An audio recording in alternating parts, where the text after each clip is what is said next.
размкуши нуқтаи тоҷик Фаридун Одилов чанд рӯз қабл дар мусобиқаи ГЛФС 43 дар шаҳри Москваи Федератсияи Россия камарбанди худро маротибаи дуюм ҳимоя кард. рақиби Фаридун дар ин набард варзишгари испанӣ Энок Торрес ба ҳисоб мерафт. варзишгари тоҷик дар даври аввали нерӯсанҷӣ бо нокаути техникӣ Торресро шикаст дод. пас аз ин пирӯзӣ Фаридун Одилов бо камарбанди худ ба ватан баргашт.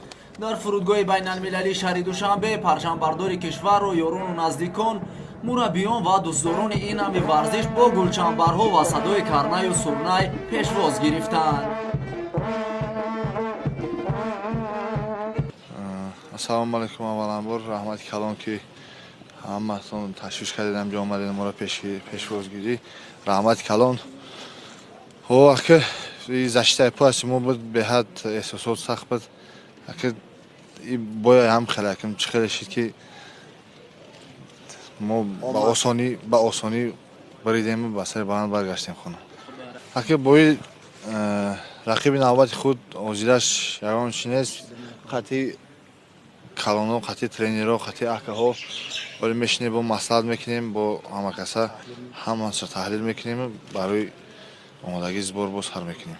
Ба ҷаноби олии пешвои муаззами миллат ҳазорон раҳматгӯӣ гуфтанем ки ба мо иқа дастгирӣ мекунанд, иқа пештравӣ аст ба тинҷии ободии давлати худмон ки дар тамоми давлат рафта байрақи худмонро баланд бардошта истодаем. ҳазор раҳмат. дар баробари дигар сокинони ҷумҳурӣ инчунин ҳамдиҳагони Фаридун Одилов низ аз вилояти Суғд ба истиқболи ӯ омада буданд.